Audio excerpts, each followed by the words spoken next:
La plupart des savants aujourd'hui, de n'importe quel pays que ce soit, c'est des ulama, mais des ulama muqallidoun. Peu importe qui veut suivre un madhab, ou qui veut suivre deux madhabs, ou qui veut mélanger tous les madhabs, on s'en fiche de ça. Ça, c'est une autre question. La question de l'intiqal d'un madhab vers un autre, ça, c'est une autre question. Mais lui, l'avis que lui il a, est-ce que c'est son avis à lui, ou c'est un avis qu'il a lu dans un livre, et il donne la fatwa par rapport à ce qu'il a lu dans un livre? C'est la fatwa qu'il a lue dans un livre. Il a consulté, il a vu que t'as l'imam Malik qui dit ça, Al-Shafi'i dit ça, Ahmad dit ça, Abu Thawri dit ça, Daoud al-Zahiri dit ça. Et donc lui ensuite, il te donne un de ses avis et il fait la fatwa avec. Ce n'est pas des mujtahidines. Les savants d'aujourd'hui, ce n'est pas des mujtahidines. Avec le plus grand respect que l'on a pour ces savants-là. Et nous avons l'obligation d'avoir un grand respect pour nos savants, même contemporains. Tu ne peux pas comparer l'incomparable.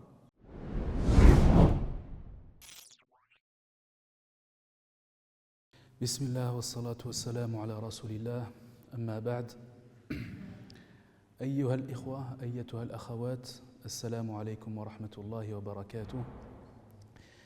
J'ai l'honneur d'être parmi vous afin d'étudier ensemble, Inch'Allah Ta'ala, un des livres et un des ouvrages les plus illustres de l'histoire musulmane. Cet ouvrage-là, il est étudié et il est enseigné depuis près de 1000 ans. Cela fait près de 1000 ans qu'il est enseigné et que les savants et les étudiants de toute contrée, ils n'ont eu de cesse d'accourir vers l'étude et la recherche de ce livre, sa compréhension et l'écriture de commentaires qui le concernent. Ce livre-là, il s'agit de la fameuse Risala, la Risala de l'imam Abi Muhammad Abdillah ibn Abi Zayd al-Qayrawani, qui est un imam que l'on connaît très bien dans le Maghreb, puisqu'il était en son temps le plus grand savant de l'école malikite et la référence la plus importante dans ces contrées. Avant cela, j'aimerais que l'on fasse un petit rappel, Inch'Allah Ta'ala. Tout d'abord, sachez que l'étude que l'on va avoir de ce livre et également de son commentaire, un de ses commentaires les plus anciens, qui n'est autre que le commentaire du Qadi Abdul Wahhab al-Baghdadi, qui est un contemporain de Ibn Abi Zayd. Et j'aimerais faire un rappel sur l'importance des majalis al-ilmiya et l'importance de ces assises de science.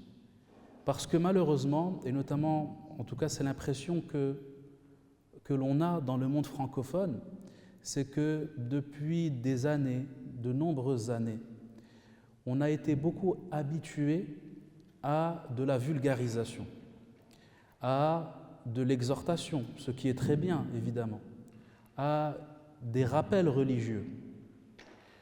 Le problème, c'est que si l'on concentre tous nos efforts dans le fait, non pas d'enseigner la science religieuse comme elle a toujours été enseignée, mais de concentrer tous nos efforts dans la simplification et la vulgarisation de connaissances destinées à exhorter les gens, le problème, c'est que la science faiblira.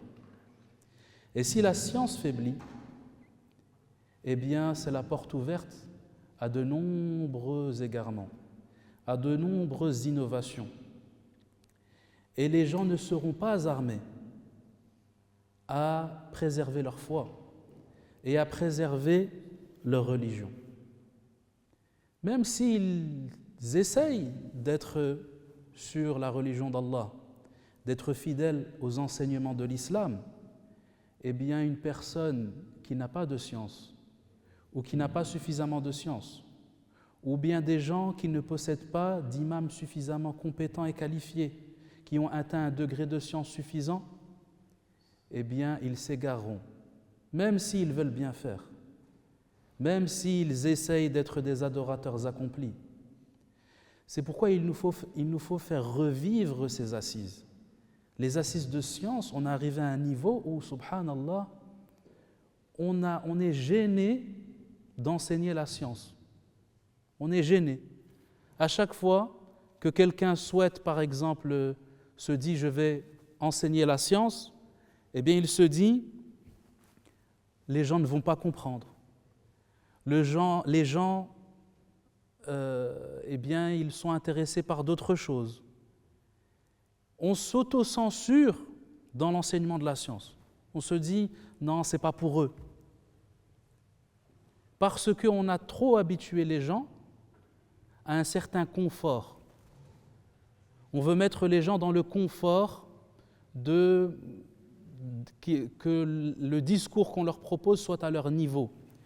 Oui, il faut proposer des discours qui sont au niveau des gens, mais pas au détriment de la préservation et de la transmission de la science traditionnelle telle qu'elle a toujours été transmise. Et c'est ainsi que l'imam Malik, radiyallahu anhu, lorsque Abu Ja'far al-Mansour, le calife abbasside, il vint chez lui à Médine et il resta auprès de lui durant toute une nuit.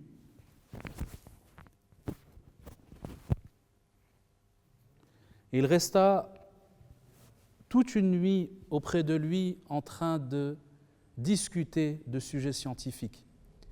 Et il lui proposa alors de venir à Bagdad, qui n'est autre que la capitale du califat abbasside, pour enseigner aux gens là-bas.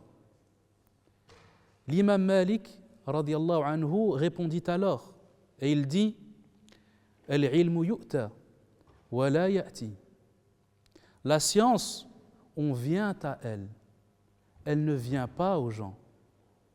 Ce n'est pas à celui qui enseigne de s'adapter, non. Si on le fait, certes, on le fait pour faciliter aux gens pour un certain nombre de sujets, mais lorsqu'il s'agit de sciences religieuses, elle doit être enseignée telle qu'elle. Elle doit être préservée de la même façon qu'elle a été transmise, sans rien changer. Et si les gens ne comprennent pas, eh bien c'est que ça ne les concerne pas. Ce n'est pas donné à tout le monde d'étudier la science religieuse. Il y en a qui ne sont pas capables de comprendre. Ceux qui ne sont pas capables de comprendre, ça ne les concerne pas. Ça concerne ceux qui sont capables de comprendre. Donc, qu'on ne vienne plus à l'imam en lui reprochant d'évoquer des sujets trop compliqués. Alhamdulillah, sur Internet et sur les réseaux sociaux, il y a un large éventail de choix, de rappels, très simples à comprendre. Maintenant, il faut proposer d'autres choses. On a une jeunesse qui est intelligente et qui est en capacité de comprendre un certain nombre de sujets de la religion et qui ont une ardeur à vouloir peut-être à leur tour devenir des imams et des savants. Mais si toi tu ne fais jamais rien ou tu ne proposes jamais rien, tu ne proposes jamais de sujet suffisamment scientifique, dans ce cas-là, à la fin, on n'aura plus de savants. Et s'il n'y a plus de savants, eh bien nous sommes tous dans l'égarement. Et nous errerons tous lorsqu'il s'agira de poser la question pour avoir une fatwa. Il n'y aura plus personne pour répondre. Parce qu'on est toujours dans la vulgarisation. Mais si toi tu n'évoques plus la science comme elle est, telle qu'elle est, elle va mourir. Al-ilmu mayyit wa hayatuhu at-ta'lim. La science est morte. Et ce qui fait sa vie à cette science, c'est l'enseignement. Donc même s'il y en a 2 ou 3 qui suivent le cours, ma'lish, même s'il n'y en a que 2, peut-être que ces 2-là, ce seront les ulama de demain. Mais on ne doit pas couper cette transmission. On ne doit pas la rompre. Et on doit faire en sorte que les gens se rattachent à cette science-là et à la façon dont elle a toujours été transmise.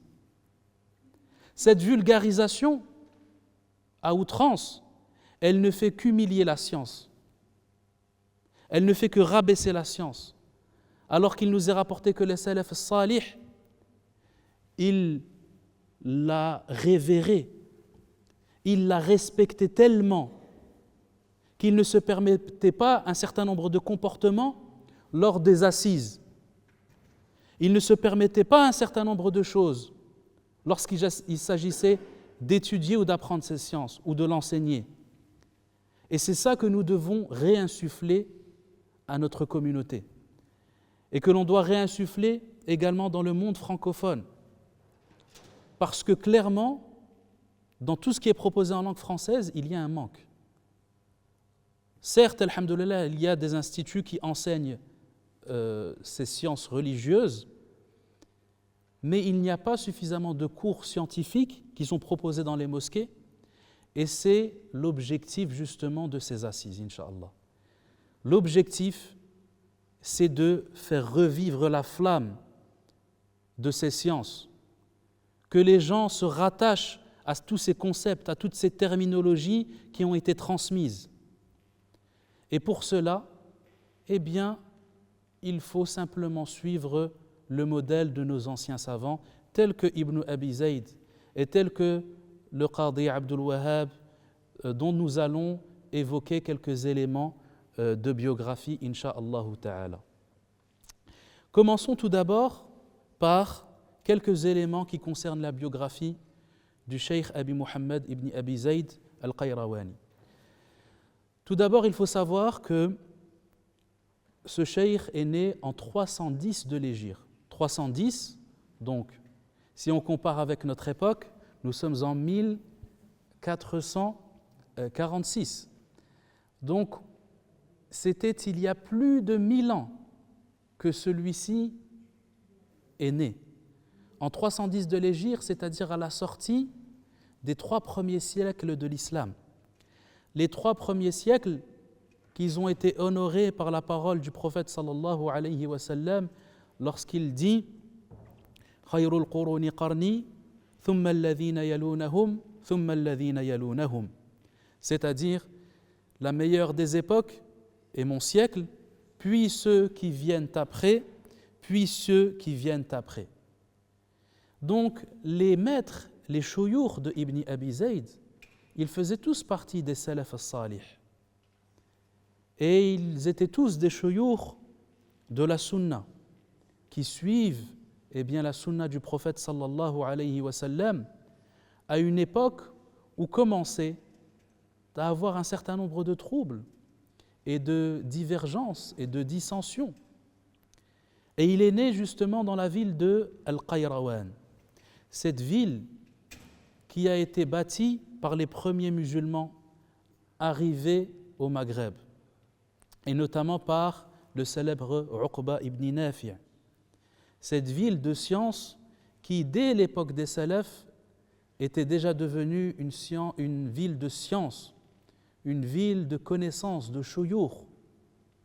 Il y avait une mashiyakha abondante de fuqaha, de savants du fiqh, de muhaddithin, de savants du hadith, de muqri'in, de savants des qira'at, de usuliyin, de savants des usul al-fiqh, de mutakallimin, de savants de la science du kalam.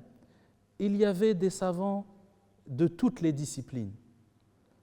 Et c'est dans cette ville qui fut le terreau fertile, notamment pour une des 4 écoles juridiques. Une des 4 écoles juridiques que vous connaissez, qui n'est autre que le madhab de l'imam Malik ibn Anas, le madhab des Médinois. Lorsque l'on parle des 4 écoles, il faut savoir que chacune des 4 écoles que sont l'école de Abi Hanifa, de Malik, de Shafi'i et de Ahmed, eh bien, elles ont toutes connu leur développement dans les grandes villes de l'islam. Abu Hanifa se trouvait à Al-Koufa en Irak. Et c'est là où eh bien, il devint la sommité qu'il fut. Et son madhab représente en réalité l'école des sahaba et des tabi'in qui lui ont enseigné la science. Donc l'école de Abu Hanifa, c'est l'école de Al-Koufa, l'école des Irakiens à Al-Koufa en Irak. L'imam Malik, quant à lui, huwa imamu daril hijra. C'est l'imam de la ville qui fut l'endroit où le prophète sallallahu alayhi wa sallam a fait la hijra, c'est-à-dire Médine, Al-Madina.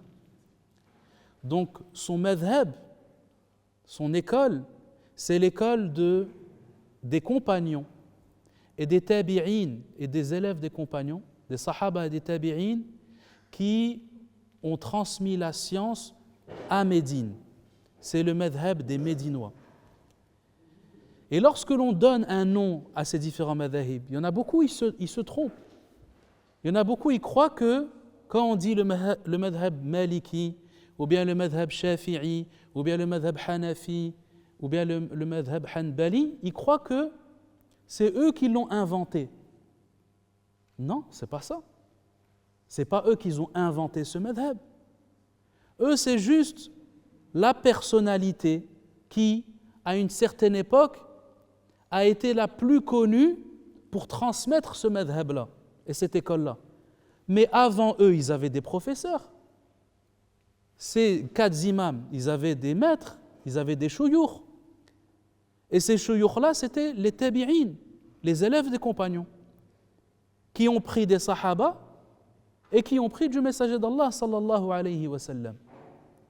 Donc quand on parle, on donne ces noms-là aux 4 madhhabs, on n'est pas en train de dire que c'est eux qui ont inventé ce madhab-là. Non. Ils ont simplement transmis ces écoles-là, et les écoles, elles ont pris leur nom parce que c'était eux les plus connus qui représentaient ces écoles-là. Comme pour les qira'at. Lorsque toi tu dis riwayat Hafs an Asim, cette riwaya, c'est lui qui l'a inventé. C'est Hafs qui l'a inventé, cette riwaya-là. Non. Cette riwaya-là, elle vient du messager d'Allah sallallahu alayhi wa sallam. Mais il l'a simplement transmis. Il l'a prise de son cheikh Asim,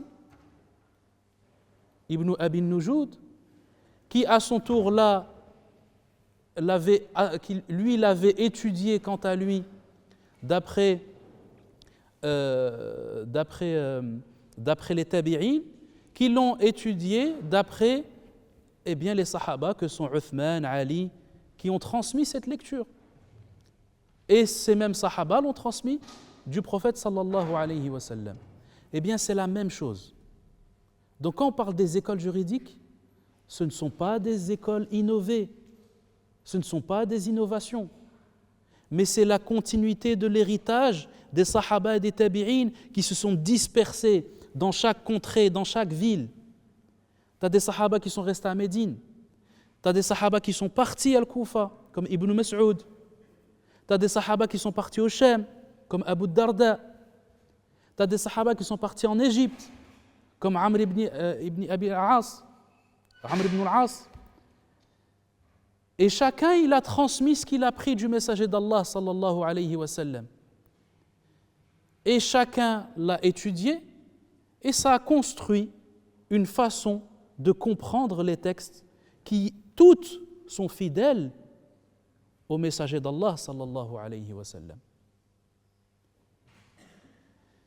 Et dès lors, que l'on a compris ça, on comprendra pourquoi est-ce que les imams parmi les salafs, chaque imam dans sa ville, il est resté fidèle à l'école qu'il a apprise.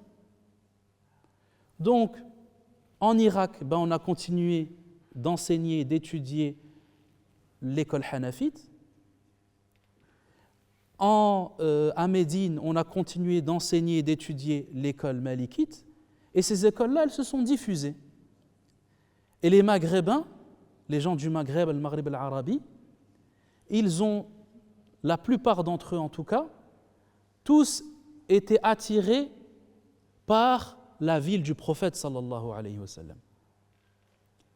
Ils n'avaient Dieu que pour la ville où le prophète sallallahu alayhi wa sallam est enterré.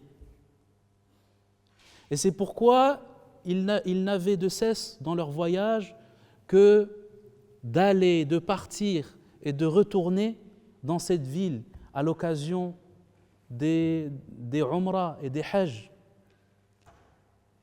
Et c'est avec cette proximité qu'ils ont importé ensuite, à leur retour dans leur pays, ils ont importé ce madhab-là dans le Maghreb. Et notamment, à cette époque-là, à l'époque de Ibn Abi Zayd, notamment Al-Qayrawan, qui est véritablement, on peut dire, la capitale à l'époque du Maghreb, et Al-Qurtuba, qui est la capitale de l'Andalousie, l'Andalus à l'époque. Donc ces contrées, eh bien, elles sont devenues malikites par cet intermédiaire-là. Et Ibn Abi Zayd, eh bien, il a hérité de ça. Il a hérité de ce savoir-là, et il l'a étudié, et il l'a appris des shuyukh et de la mashyakha des Qarawiyin et des savants de Al-Qayrawan. Inch'Allah ta'ala, nous allons faire une petite pause, tout simplement pour procéder à la prière, bi'idhnillah, et nous reprendrons après la prière de l'Isha. Barakallahu fikum, subhanakallahumma wa bihamdik, ashhadu an la ilaha illa ant, astaghfiruka wa atubu ilayk, subhana rabbika rabbil izzati amma yasifun, wa salamun ala al-mursalin, walhamdulillahi rabbil alamin. Bismillahirrahmanirrahim. وصلى الله على سيد المرسلين سيدنا محمد خاتم النبيين وعلى آله وصحبه أجمعين وبعد.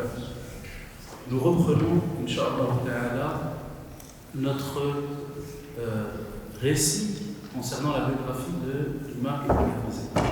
Donc nous disions que Ibn Abi Zayd était né en 310 de l'Hégire, donc à la frontière avec l'époque des Salaf Salih, que tous ces shuyukh, tous ces lettres faisaient partie des Salaf Salih, attachés à la Sunna.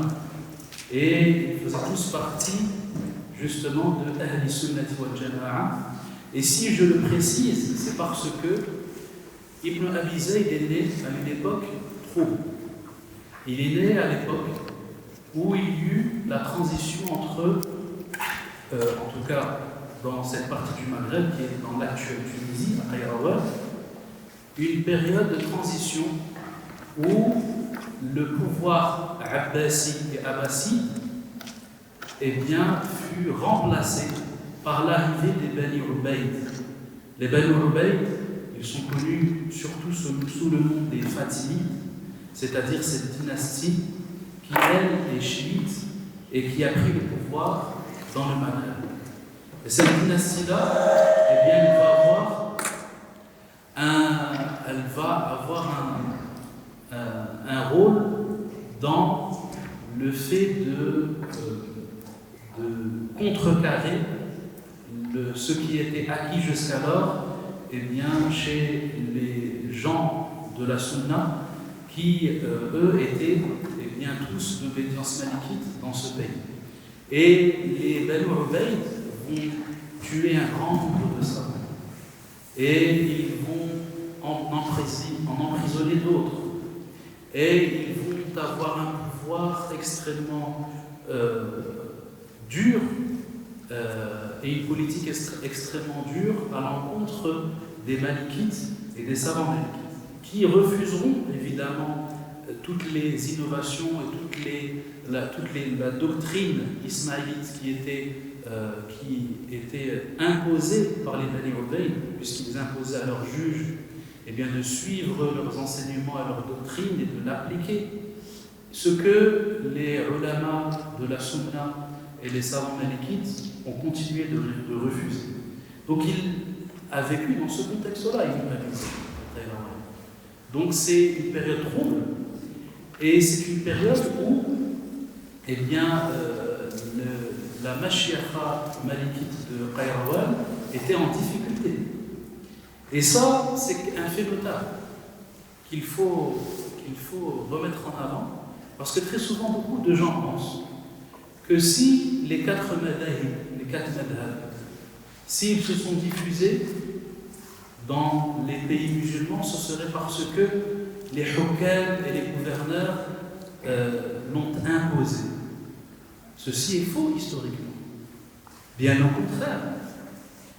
Ces quatre madhab qui sont les quatre écoles de la sunna, elles ont subi un grand nombre de difficultés, beaucoup d'embûches qui les ont empêchés justement de se développer. Et malgré ça, malgré toutes ces difficultés, malgré le fait que certains d'entre eux ont pu être tués, ils ont pu être emprisonnés, ils ont pu être torturés, eh bien, ces quatre madhahib ont continué de se diffuser. Pourquoi ? Parce que ce qui fait la diffusion de la vérité et la disparition du mensonge et du faux, c'est l'abnégation que ces ulama ils ont eue, les sacrifices qu'ils ont faits pour préserver cette religion révélée. Et c'est également autre chose qui n'est autre que leur volonté de débattre et leur volonté de démontrer, d'argumenter afin de faire en sorte que la vérité soit la plus claire et la plus illustre et la plus évidente possible. Et c'est ce que les ulama ont fait à ce moment-là. Donc les savants comme Ibn Abi Zayd, eh bien ils ont fait un grand travail de réfutation. Ils ont réfuté toutes les doctrines qui pouvaient être contraires à la sunna du prophète sallallahu alayhi wa sallam. Et pour cela, ils ont débattu. Ils ont développé des arguments pour cela. C'est la raison pour laquelle il est rapporté que Ibn Abi Zayd kana dhabban ala sunna. Il était un véritable défenseur de la sunna à son époque. Et on va voir dans les livres qu'il a écrits, il a écrit en effet un grand nombre de livres qui sont des réfutations. Il va réfuter par exemple les Zahiriyya, il va réfuter un certain nombre d'exagérations de certains mutasawwifa, de personnes qui sont attachées au soufisme. Il va réfuter un grand nombre d'idées qu'il a jugées comme étant contraires à la sunna pour préserver cette religion. Et ça, c'est véritablement quelque chose qu'on retrouve chez tous les savants de l'islam à cette époque-là. 3e, 4e siècle de l'Hégire, quand tu regardes, la plupart de ces savants-là, eh bien, ils étaient tous dans le débat, dans ce que l'on appelle le munazara. Et ils accordaient une grande importance à la réflexion, un nazar. Ce nazar et cette réflexion qui leur permet alors de trouver les arguments pour défendre ces madhahib, pour défendre ces quatre écoles et pour défendre la doctrine de la sunna. Et c'est quelque chose qui a son importance, et si je l'évoque, c'est parce qu'on va le voir dans son livre. Dans le livre de Ibn Abi Zayd, dans sa risala, on trouve une volonté qu'il a de réfuter, de clarifier, de montrer la sunna du prophète sallallahu alayhi wa sallam dans l'i'tiqad, dans la croyance islamique, comme dans le fiqh et dans la pratique religieuse, eh bien, une volonté de réfuter les fausses idées, de contrecarrer les innovations, les égarements qui ont pu commencer à exister à cette époque-là. Et c'est la même chose que l'on va voir chez son commentateur, celui que l'on va lire également, le Qadi Abdul Wahhab, et c'est d'autant plus le cas le concernant puisqu'il se trouvait dans une contrée qui est dans laquelle la divergence et les dissensions étaient encore plus élevées, puisqu'il se trouvait en Irak, qui est véritablement le lieu où se rencontraient toutes les doctrines philosophiques, toutes les autres religions. Eh bien, elles se retrouvaient dans cette contrée-là, et notamment dans la ville de Bagdad où il vécut. Revenons sur Ibn Abi Zayd. Ibn Abi Zayd, il est établi chez tous les ulama du madhab maliki qu'il est véritablement le cheikh et l'imam du madhab. qu'il est véritablement celui qui a rassemblé, Jami'ul Madhhab, c'est lui qui a rassemblé le madhhab, qui lui a donné son poids et sa force et qui lui a permis de perdurer dans le temps. Car en effet, Ibn Abi Zayd, il a fait un travail de rassemblement des textes. Toutes les narrations qui sont rapportées de l'imam Malik, radiyallahu anhu, eh bien, il va les rassembler et il va les consigner dans un livre notamment qu'il aura écrit, qui n'est autre que An-Nawadir wa Ziyadat, dans laquelle il prend les narrations de tous les livres qui ont été écrits et qui rapportent des narrations de l'imam Malik, et il va toutes les évoquer de façon résumée dans un ordre précis pour faciliter eh bien, la consultation de ces narrations d'après l'imam Malik. Et ce travail-là, c'est véritablement le travail qui va faire que le madhhab maliki va se développer d'une nouvelle manière ensuite, puisque tous les ulama ils vont revenir à son travail et ils vont ensuite faire un travail de résumé. Ils vont essayer de résumer ensuite le travail de rassemblement qu'a fait Ibn Abi Zayd al-Qayrawani. Et Ibn Abi Zayd a fait l'unanimité à son époque. On a des témoignages de savants de son époque qui établissent sa grandeur. Parmi eux, citons notamment Abul Hasan al-Qabisi, qui n'est autre que son plus fidèle compagnon, un savant qui est de la même grandeur que lui, de même science que lui, et qui avait la même prestance et le même degré, al-Qayrawan, Abu al-Hasan al-Qabisi, qui est mort en 402 de l'Hégire. Et donc lui et Ibn Abi Zayd, ils étaient vraiment comme deux frères, deux amis. Et ils se rencontraient, ils se voyaient très souvent dans la ville d'Al-Qayrawan. Et lui-même dit à propos de Ibn Abi Zayd, « Innahu imamun mawthuqun bihi fi al-riwayati wa al-diraya » C'est un imam d'une confiance absolue, aussi bien dans ce qu'il transmet que dans ce qu'il évoque de réflexion dans les sciences.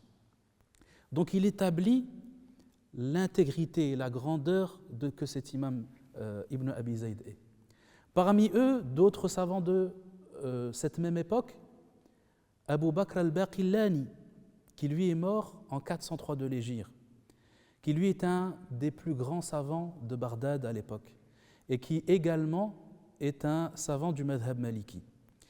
Et l'imam al-Baqillani, c'est véritablement l'un des savants qui a le plus débattu, en tout cas à ce siècle-là. À tel point on l'appelait Shaykh Sunna, Shaykh Sunnati. Pourquoi ? Parce que lui, sa spécialité al-Baqillani, c'était la science que l'on appelle Usuluddin ou bien Ilmul Kalam, c'est-à-dire la science de la théologie, la science dans laquelle on va débattre pour réfuter les doctrines dans la croyance islamique qui sont fausses. Et il aura notamment fait un grand travail dans le fait de répondre et de réfuter les Mu'tazila, qui est un des courants de pensée éloignés de la sunna, qui étaient les plus en vogue et les plus suivis à l'époque. Eh bien lui, il va faire ce travail de réfutation. Et il va démontrer la supériorité de la sunna, aussi bien dans ce qui est transmis que dans ce qui est rationnel et ce qui est compris par la raison. Et il va montrer la validité du madhhab de Ahli Sunnati par des arguments rationnels. Et on sous-estime très souvent le travail de Al-Baqillani, alors qu'en réalité, c'est sans doute l'un des savants les plus influents à ce siècle. Le 4e siècle de l'Hégire, quand on regarde, ça a été vraiment un grand changement dans l'influence que ce savant-là a apporté, puisqu'il a vraiment, par ses arguments, par le développement de ces arguments-là, il a donné un nouveau souffle dans les débats et dans les réfutations que les sunnites lorsqu'il devait discuter et réfuter des personnalités d'autres courants de l'innovation. Et donc Al-Baqillani, il l'a évoqué dans son livre. Lui qui est un des plus grands savants de son époque, un mutakallim très connu, hors pair, eh bien il l'a évoqué dans ses livres. Et donc il le considérait comme étant véritablement un grand cheikh. Donc il y avait un grand respect entre Al-Baqillani et Ibn Abi Zayd Al-Qayrawani. Et il y a eu même des échanges que l'on va, incha'Allah ta'ala, évoquer par la suite, et des correspondances entre lui et Ibn Abi Zayd. Donc on voit que cet imam-là, il fait l'unanimité. Il fait l'unanimité dans son suivi de la sunna, dans sa volonté d'être dans la défense de la sunna, et également dans la construction et le développement ou l'écriture de nouveaux livres qui vont faciliter l'enseignement du madhab al-maliki dont il est l'un des plus grands spécialistes à son époque. Et c'est la raison pour laquelle il fut appelé, comme l'a rapporté Abu Ishaq al-Shirazi, ce savant shafi'i qui a écrit des tabaqatu al-fuqaha, un livre qui est un des plus anciens dans le fait de rapporter les biographies des anciens savants, notamment de Bagdad et d'Irak, mais également d'autres de toutes les contrées. Et lui-même, il rapporte qu'on appelait Ibn Abi Zayd, on l'appelait Malikun as-Saghir, c'est-à-dire le petit Malik, parce que finalement, et c'est une chose vraie, il a le poids qu'il a eu à son époque est similaire au poids que l'imam Malik lui-même il a eu à son époque, puisque les gens à l'époque de l'imam Malik, ils venaient de toutes contrées pour aller le voir. Ils venaient de toutes les contrées, même du fin fond de l'Andalousie, des milliers de kilomètres. Eh bien, les Andalous, ils avaient cette intention dans le voyage de rencontrer l'imam Malik pour prendre de sa science-là, de sa science dans le fiqh et dans le hadith. Eh bien, Ibn Abi Zayd, c'est la même chose. Ibn Abi Zayd, l'ensemble des savants qui viennent du Mashriq ou du Maghrib, lorsqu'ils passaient par Qayrawan, il faut aller voir Ibn Abi Zayd. Il faut aller prendre de lui, il faut étudier de lui. Et c'est pourquoi il a eu un grand nombre d'élèves qui sont difficiles à comptabiliser tant ils ont été nombreux, extrêmement nombreux, les élèves d'Ibn Abi Zayd. On en a énormément en Andalousie, l'Andalous, on en a énormément dans le reste du Maghreb, on en a énormément en Irak, on en a vraiment de toutes les contrées. Ce qui montre vraiment le poids qu'il avait, la science qu'il avait et le respect qu'on lui donnait. Et ça, comment est-ce que tu sais si un savant il a été grand? Regarde juste la tabaqa, la génération qui suit. Si tu vois que la majorité des gens d'une tabaqa juste après lui, la génération juste après lui, c'est tous ses élèves, ça veut dire que lui, il a eu un rôle particulier, il a eu une importance capitale. Et ça, très peu d'imams et très peu de savants ont eu eh bien, l'honneur d'avoir un tel poids à leur époque. Et il y en a dans tous les madhahib, il y en a dans toutes les écoles, et dans le madhab maliki, eh bien, Ibn Abi Zayd à cette époque-là, eh bien, c'est lui le grand imam et le cheikh de al-Malikiyya. Et justement, parlons de ces élèves et de ces maîtres, de ces shuyukh. Les deux plus grands, on ne va pas évoquer de tous les maîtres d'Ibn Abi Zayd, ils sont nombreux. Il a eu des shuyukh, évidemment, al-Qayrawan, et il a eu également des shuyukh quand il est parti à l'étranger, puisqu'il est parti notamment en Irak. Et il a pu bénéficier de l'enseignement de grands savants d'Irak parmi al-Malikiyya, comme Abu Bakr al-Abhari, dont on aura l'occasion de reparler après, puisque finalement c'est un peu le Ibn Abi Zayd, mais d'Irak, à la même époque que lui. Mais en tout cas, vraiment les deux plus grands shuyukh qui ont eu le plus grand effet sur lui, il y en a deux. Le premier, c'est Abu Bakr ibn al-Labbad. Ibn al-Labbad, il est donc de la génération d'avant. Il est mort en 333 de l'Hégire. Ibn Labbad, c'est véritablement un faqih. Donc lui, il lui a enseigné le fiqh al-maliki. Il lui a enseigné les règles selon l'école malikite. Et à tel point où il est rapporté que, en tout cas, notamment un des savants contemporains de cette époque, Mohammed ibn Idris, qui dit que j'ai été dans toutes les contrées et je n'ai jamais trouvé plus afqah et plus savant du fiqh que Ibn Labbad et Abil Fadl al-Mumsi, qu'on va évoquer après. Car en effet, le deuxième savant qui a eu un grand impact dans la vie de Ibn Abi Zayd et qui a fait de lui ce personnage qu'il est devenu, c'est également Abul Fadl al-Mumsi. Abul Fadl al-Mumsi. Il est mort également la même année que Ibn Labbad, en 333 de l'Hégire. Et lui, c'est lui qui a donné à Ibn Abi Zayd le côté réfutation, discussion. Parce que lui, il était spécialiste dans le jadal, dans les controverses, la polémique. Il était un grand munazir. Il faisait beaucoup de débats avec des innovateurs, avec des personnes d'autres madhab, pour défendre et démontrer les arguments de son madhab, qui est le madhab maliki, mais également de défendre la doctrine de Ahl Sunnati wal Jama'a. Donc lui, il était connu comme un grand mutakallim, un grand savant du kalam.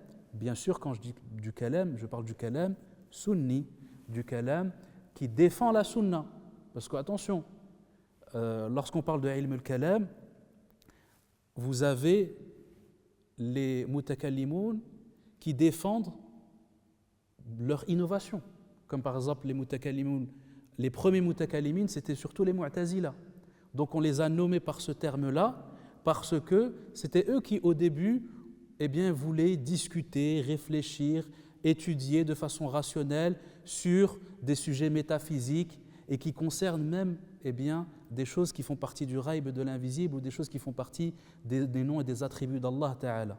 Et donc ils sont tombés dans l'innovation par cela. Mais ensuite, les gens de la sunna, ils ont voulu réfuter. Donc à leur tour, ils ont réfuté et il y a eu des spécialistes parmi eux qui sont devenus des mutakallimin, mais pas pour les mêmes raisons. C'est pas pour juste discuter comme ça de sujets métaphysiques qu'ils ont fait ça. Ils n'ont fait cela que par la nécessité de défendre la sunna. Pour montrer, vous dites qu'il y a des choses dans le Coran et la sunna que vos raisons et vos intellects n'acceptent pas et n'admettent pas. Nous allons vous démontrer que ce qui est dans le Coran et la sunna, il est conforme au uqul, il est conforme aux arguments rationnels. Donc ça n'est pas du tout la même chose. Nous, quand on parle de mutakallimin, on parle de mutakallimin de Ahl Sunnah. Donc il faut bien différencier avec les mutakallimin des gens de l'ahwa et des gens des passions et de l'innovation. Ça n'a rien à voir. Et Abul Fadl al-Mumsi, c'était véritablement un mutakallim accompli. Il défendait la sunna, il discutait avec les Bani Ubayd, avec des gens qui étaient de la doctrine ismaïliya. Parce que les Bani Ubayd, les Fatimides, c'était des ismaïlites. Donc ils suivaient ce que l'on appelle aujourd'hui le chiisme, une branche du chiisme. Et donc il défendait la sunna face à eux. Il faisait ce travail-là de sacrifice pour préserver la religion d'Allah telle qu'elle a été transmise au prophète sallallahu alayhi wa sallam, puis aux sahaba et à ceux qui sont venus après. Et donc c'est lui qui a donné la fibre à Ibn Abi Zayd de réfuter, d'être dans la réfutation perpétuelle pour préserver la sunna. Donc Abul Fadl al-Mumsi et Ibn Labbad, les deux sont morts en 333 de l'Hégire. Pourquoi ? Parce qu'ils ont fait partie des savants qui se sont rebellés contre l'État ubaydite, c'est-à-dire des Fatimides dans le Maghreb à l'époque. Puisque lorsque les Banu Ubayd sont arrivés dans le Maghreb et ils ont pris le pouvoir, ils ont construit une ville qui aujourd'hui est en Tunisie, la ville de Mahdiya, et ils en ont fait leur capitale. Et se souleva un homme parmi les gens de Ifriqiya et de cette partie du Maghreb qui s'appelle Abu Yazid. Et ce Abu Yazid, il s'est soulevé contre eux et les ulama de Qayrawan, ils se sont mis d'accord pour aller combattre à ses côtés. Donc ils sont partis combattre. Des ulama, ils sont partis combattre. Donc parmi eux, donc Abu al-Fadl al-Mumsi, parmi eux Ibn al-Labbad, parmi eux d'autres également de la génération des Shuyur de Ibn Abi Zayd, et ils sont partis combattre. Sauf que, eh bien, ils ont combattu, sauf qu'ils ont échoué et ils ont été, selon les dires, délaissés par Abi Yazid, et une partie d'entre eux sont morts, d'autres ont été emprisonnés, d'autres ont été torturés, etc. etc. Et Abu al-Fadl al-Mumsi, lui, il est mort au combat. Et on diverge sur la nature, comment est-ce qu'il est décédé. Il y en a qui disent qu'il est mort suite à une chute de cheval. Il est tombé de son cheval et il est décédé. Et Ibn Abi Zayd, pour ces deux maîtres-là, eh bien, il a composé de belles élégies dans lesquelles donc des poèmes justement mortuaires qu'on aura l'occasion, Inch'Allah, peut-être de lire ensuite dans les diapositives. Donc ces deux shuyukh-là, c'est vraiment ceux qu'il faut retenir dans la vie de Ibn Abi Zayd. Parmi les élèves, on a dit que les élèves de Ibn Abi Zayd, ils étaient extrêmement nombreux. Mais on peut citer, puisqu'on est en train de parler de aqidah et de croyances islamiques, on peut citer parmi ceux qui sont connus parmi les élèves de Ibn Abi Zayd, notamment Abu Bakr ibn Mawhab al-Hassar, qui lui est un Andalou. Lui, c'est un savant andalou qui est parti étudier auprès de Ibn Abi Zayd al-Qayrawani. Et lui, il penche, en tout cas ce qui est rapporté par Iyad dans Tartib al-Madarik, il penche beaucoup dans justement la science de Usul al-Din et dans tout ce qui concerne les aqaïd et la aqidah islamiyya. Et lui aussi, c'était un mutakallim qui débattait énormément avec eh bien, les gens, soit de l'innovation ou autre. Et d'ailleurs, ça lui a valu un certain nombre de problèmes lorsqu'il est retourné eh bien, en Al-Andalus, donc son pays natal. Et on aura l'occasion, Inch'Allah ta'ala, d'expliquer et d'évoquer ce qui s'est passé, puisque ça concerne Ibn Abi Zayd également. Et donc, on voit que parmi les élèves de Ibn Abi Zayd, on a des élèves de différentes sortes. On a parmi eux des fuqaha, qui sont plus fuqaha, on a parmi eux des savants qui sont plus muhaddithin, et on a également des savants parmi eux qui sont plus mutakallimin et qui sont plus dans le débat, etc., comme par exemple lui. D'ailleurs, Al-Hassar Abu Bakr ibn Mawhab, c'est le grand-père maternel de l'imam al-Baji, qui justement va naître en Al-Andalus par la suite au siècle suivant. Donc c'est son grand-père maternel. Peut-être qu'on aura l'occasion également de parler de l'imam al-Baji, puisque finalement c'est un peu la suite directe de cet héritage de Ibn Abi Zayd et du Qadi Abdul Wahhab, qui font partie des grands malikites de la génération de ses maîtres et de ses shuyukh. Parlons maintenant des livres. Parmi les livres de Ibn Abi Zayd, on a déjà eu l'occasion de voir qu'il a écrit cette risala qu'on va étudier, Inch'Allah ta'ala. Cette risala, et on va expliquer par la suite comment il a voulu écrire cette risala-là, pour quelles raisons, dans quelles circonstances. Mais il n'a pas seulement écrit ça. Il a également écrit 2 autres livres qui sont véritablement fondamentaux dans l'étude du madhab maliki. Et que toute personne qui veut étudier ce madhab, eh bien, il doit passer par ces 2 livres-là, il doit les connaître. Premièrement, vous avez le livre que j'ai cité précédemment, An-Nawadir wa Ziyadat. Donc, An-Nawadir wa Ziyadat, c'est le fameux livre dont je vous ai parlé, qui rassemble toutes les narrations des autres livres, de tous les autres livres qui rapportent les narrations de l'imam Malik en dehors de la Mudawwana, excepté le Mudawwana. Le Mudawwana, c'est le livre le plus connu. C'est vraiment le livre le plus connu chez le Malikiya, Mudawwanat Sahnoun. Donc Sahnoun, cet imam qui lui, il fait partie des shouyours de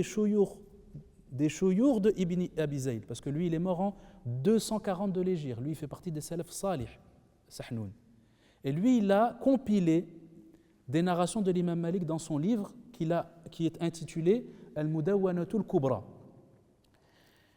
Mais Ibn Abi Zayd, lui, il a voulu, comme le Mudawwana, le travail il est déjà fait. Lui, il a voulu faire quoi?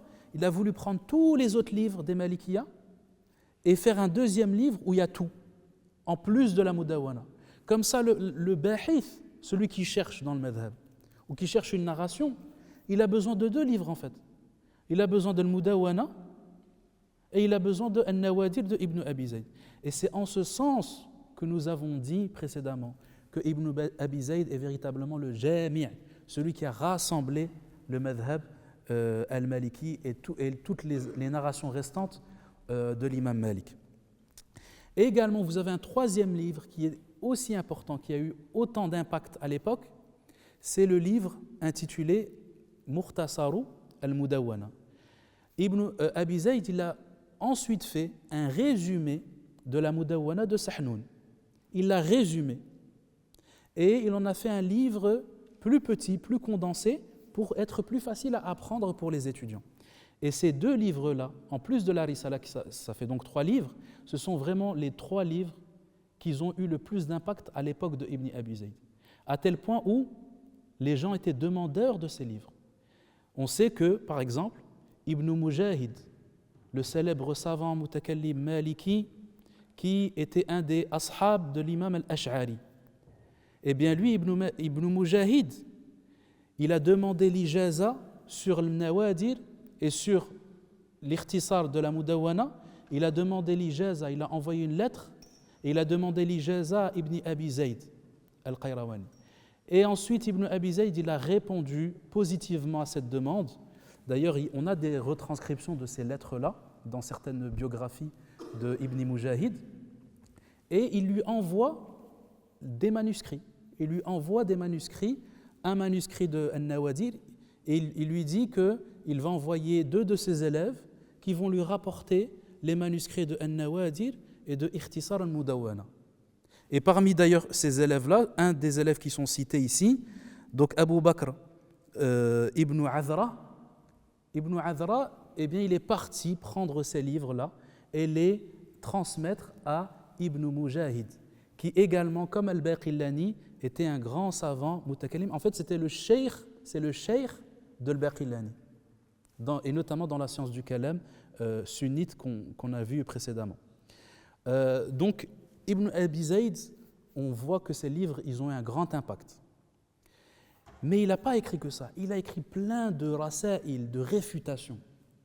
Parmi les livres les plus connus dans la réfutation, Al-Dhabbu ala madhhabi Malik. C'est-à-dire, c'est un livre dans lequel il défend le madhhab maliki et il argumente pour démontrer la validité de ce madhhab. Et oui, à cette époque-là, ne pensez pas que les 4 madhhabs, c'est juste du taqlid. Il y a beaucoup de gens à notre époque, ils pensent que les 4 madhhabs, c'est juste par taqlid qu'on les a gardés. Non. Des madhhabs, il n'y en avait pas que 4 à l'époque. Des madhahib, il y en avait une 20aine. Parce que chaque imam mujtahid mutlaq, eh bien, il a eu des atba', il a eu des gens qui ont suivi ces madhahib. On a l'Awza'i, on a al-Thawri, on a Abu Thawr, on a plein d'imams mujtahidin qui avaient d'autres madhahib. Le madhab de l'imam al-Awza'i, il était beaucoup suivi dans le Sham. Le madhab de al-Thawri, il était suivi dans certains endroits de l'actuel Iran en Perse. Donc il y avait d'autres madhahib. Mais qu'est-ce qui a fait que c'est juste ces 4 madhhabs qui sont restés? C'est pas seulement le taqlid, hein. C'est le munadhara, l'ihtijaj. Parce que les savants de ces 4 madhhabs, au 3e et au 4e siècle, ils ont voulu défendre les usul de leur madhhab. Ils ont voulu montrer la validité, parce qu'il y avait beaucoup d'innovations, de gens qui voulaient sortir de la sunna. Donc eux, ils ont fait quoi? Ils ont essayé de développer une argumentation la plus solide possible pour consolider et pour faire en sorte que les gens ne dévient pas de ces madhabs-là. Et ça a porté ses fruits. Ils ont convaincu.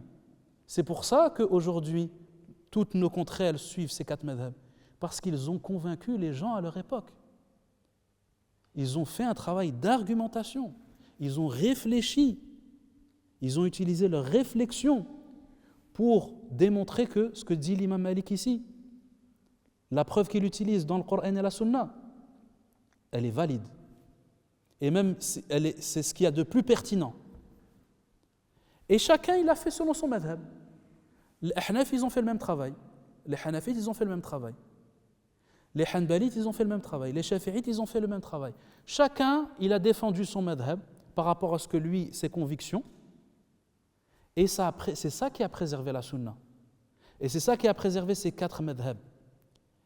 Donc imaginez-vous, nous sommes à des années-lumière de ce que nous entendons aujourd'hui, de propos et de paroles qui nous disent, subhanallah, que ces 4 madhabs, eh bien, se sont mélangés à l'innovation.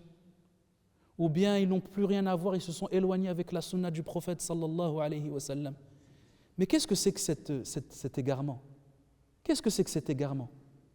Wallah, aujourd'hui, tu fais le tashahhud comme ça, à la madhabi Malik, on vient et on te dit, non, il ne faut pas suivre ça, il faut suivre Cheikh Foulen un tel, c'est même pas un mujtahid, c'est un muqallid, c'est un savant muqallid, lui il fait que suivre les mujtahidines. Tu me parles d'un savant contemporain d'aujourd'hui. Vas-y, on va citer des noms. Cheikh Ibn Baz, Cheikh Al-Uthaymin. Ça, ces savants-là, c'est des mujtahidines mutlaq. Vous êtes sérieux? Vous pensez vraiment que c'est des mujtahidines mutlaq? Un mujtahid mutlaq, en un siècle, tu ne sais même pas s'il va y en avoir un. En un siècle, tu ne sais même pas s'il va y en avoir un. Et tu crois que tous les savants que tu vois sont en Arabie ou dans d'autres pays, ce n'est pas seulement en Arabie. Tu penses vraiment que c'est tous des mujtahidines mutlaq? Si tu penses ça, c'est que vraiment, tu ne connais pas grand-chose à la science religieuse. Au contraire, la plupart des savants aujourd'hui, est-ce que déjà c'est des mujtahidines? Des gens qui peuvent avoir un avis à eux, un madhab à eux? La réponse est non. La plupart des savants aujourd'hui, de n'importe quel pays que ce soit, c'est des ulama, mais des ulama muqallidoun. Peu importe qui veut suivre un madhab, ou qui veut suivre 2 madhabs, ou qui veut mélanger tous les madhabs, on s'en fiche de ça. Ça, c'est une autre question. La question de l'intiqal d'un madhab vers un autre, ça, c'est une autre question.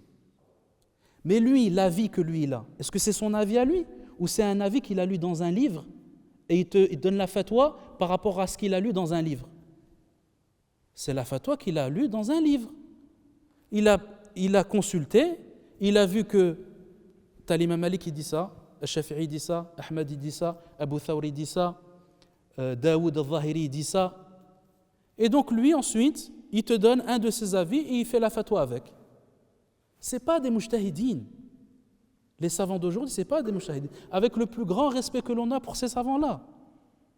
Et nous avons l'obligation d'avoir un grand respect pour nos savants, même contemporains. Tu ne peux pas comparer l'incomparable. Tu ne peux pas me comparer des imams qui ont tellement fait l'unanimité sur leur degré d'ijtihad, leur capacité de faire un effort de réflexion sur le Coran et la Sunna. Tu ne peux pas comparer de tels imams, comme l'imam Malik, Abu Hanifa, etc. Tu ne peux pas les comparer avec des savants comme ceux que l'on a aujourd'hui. Ça n'a absolument rien à voir. Et la réalité, elle est que celui qui vient et qui nous incite à ne pas suivre l'avis de Malik et au détriment nous invite à suivre un avis d'un contemporain, sincèrement, cette attitude et cette façon de penser, elle est une innovation en elle-même. C'est une bid'a. Jamais on n'a connu ça dans l'histoire de l'islam. Comment tu viens, tu prends un savant qui est muqallid et tu le mets au-dessus d'un savant mujtahid. Ça n'existe pas ça dans l'histoire de l'islam. Celui qui fait ça, celui qui prétend ça, il fait une bid'a. C'est une personne qui commet une bid'a. Que l'on soit clair. Donc, le fait que tu te dises que tu suis la sunna ou que tu es salafi, ça ne veut pas forcément dire que tu l'es. Vous avez des gens, ils se disent salafis, mais la vérité, ils disent des dingueries. Ils disent des dingueries. Parce que c'est qu'une étiquette. Tu dis, je suis salafi. Moi, je viens, je te dis, je suis salafi. Est-ce que ça veut dire vraiment que je suis salafi? Vas-y, moi, je te le dis, vas-y. Oui, je suis salafi. Ça veut dire ça. C'est juste une étiquette. Qui nous dit que ce qui est à l'intérieur de toi, il est vraiment conforme à ce que tu prétends? Qui nous dit ça?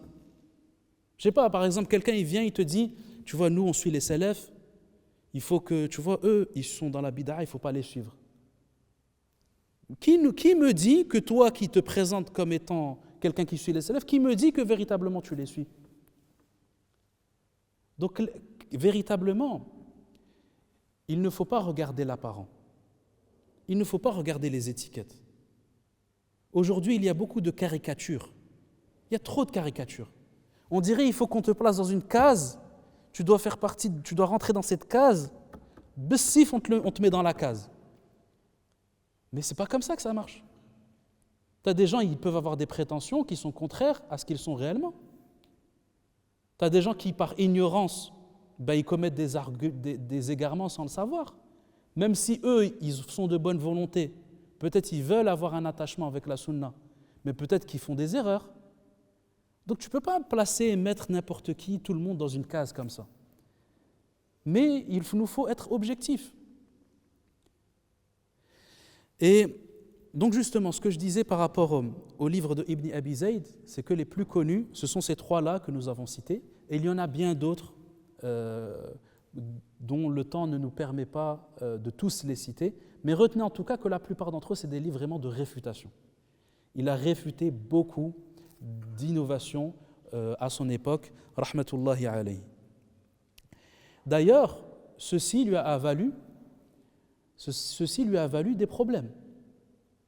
Il nous est rapporté qu'en effet, à son époque,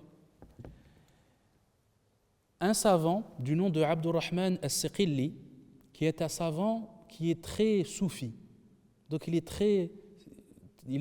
en tout cas il est décrit dans les biographies comme dans Ma'alim al-Iman de Dabbar, qui ramène justement toutes les biographies des grands savants de son époque. Il est cité comme étant un arifun billah, comme étant quelqu'un de pieux et de salih, et qui était également du madhab maliki.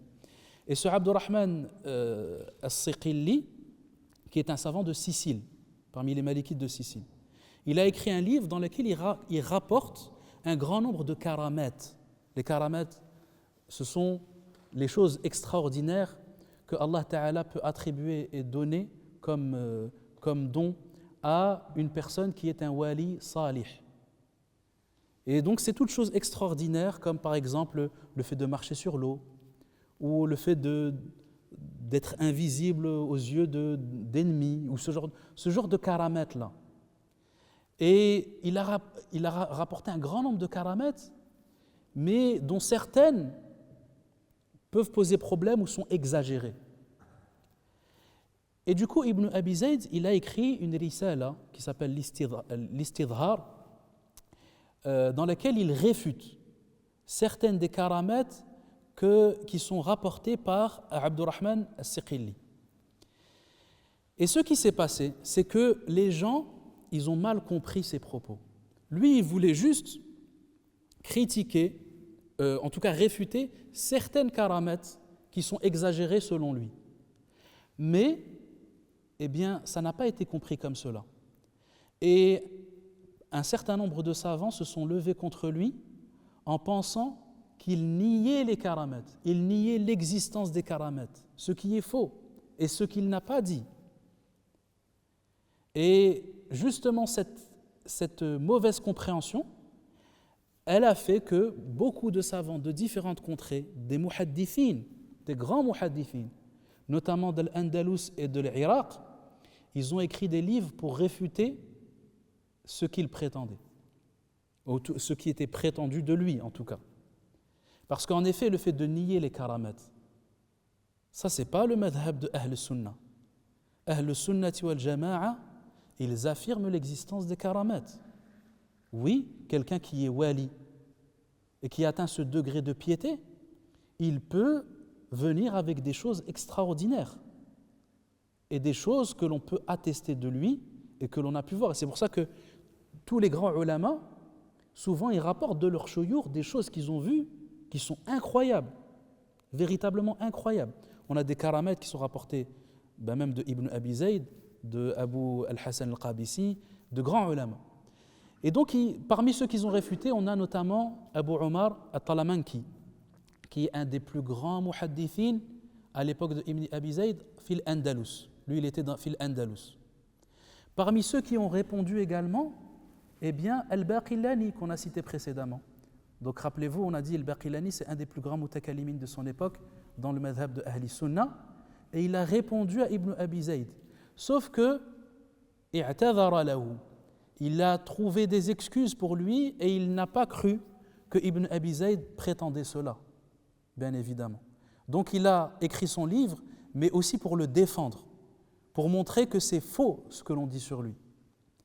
Donc c'est dans ce livre-là d'ailleurs qu'il le cite, justement Ibn Abi Zayd, l'imam al-Baqillani.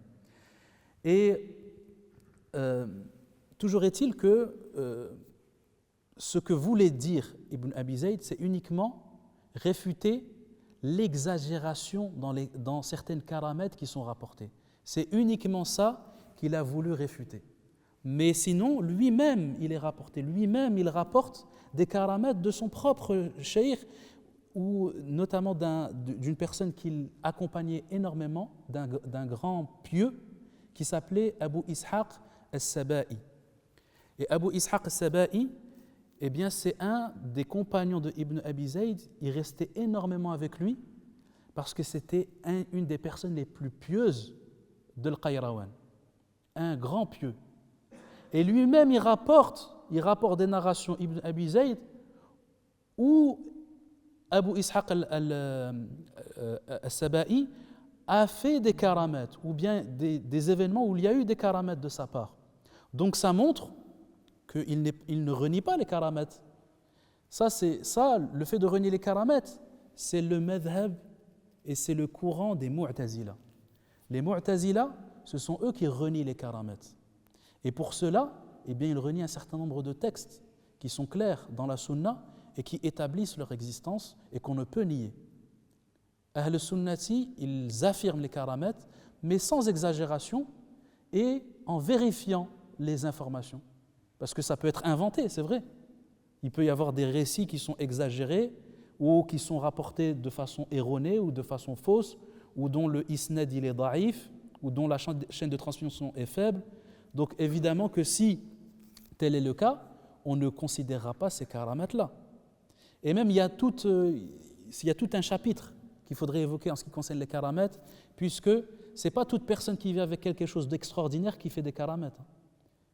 Il y a des conditions pour cela, parce qu'il est possible que ce soit juste un istidraj et que ce soit juste une chose que Allah lui donne pour le faire miroiter et lui faire croire qu'il est dans la guidée ou bien qu'il est favorisé par Allah, alors qu'en réalité c'est tout le contraire. Donc il y a des choses à différencier, mais aussi à différencier par rapport au sihr, par rapport à la sorcellerie. C'est pas juste tu vois une personne qui fait quelque chose d'extraordinaire et c'est un wali, pas du tout, c'est pas comme ça. Quelqu'un qui vient, il fait une karama mais il prie pas. C'est une karama ça. Bil'aks, bien au contraire. Soit c'est quelqu'un qui fait du sihr, ou soit c'est quelqu'un que Allah Ta'ala veut égarer et l'a choisi comme étant une source de fitna et de tentation pour les gens. Donc il faut différencier et on aura l'occasion, je l'espère, d'évoquer ce sujet prochainement, Inch'Allah Ta'ala. Inch'Allah Ta'ala, je pense qu'on va s'arrêter pour aujourd'hui sur ce point. Il nous restera à voir ensemble la prochaine fois la biographie d'un second imam, du commentateur, de celui qui explique la Risala de Ibn Abi Zayd, un des premiers, qui n'est autre que le Qadi Abdul Wahhab ibn Nasr al-Baghdadi, mort en 422 de l'Hégire, et c'est son livre que nous allons lire en priorité, et on va voir, Inch'Allah, la méthodologie dans son livre, quelle méthodologie il a employée. il a utilisé et quelles sont les relations qu'il y a avec le Qadi Abdul Wahhab et Ibn Abi Zayd, parce qu'ils étaient contemporains et ils ont pu correspondre ensemble, et on va voir Inch'Allah de quelle manière, bi'idhnillah.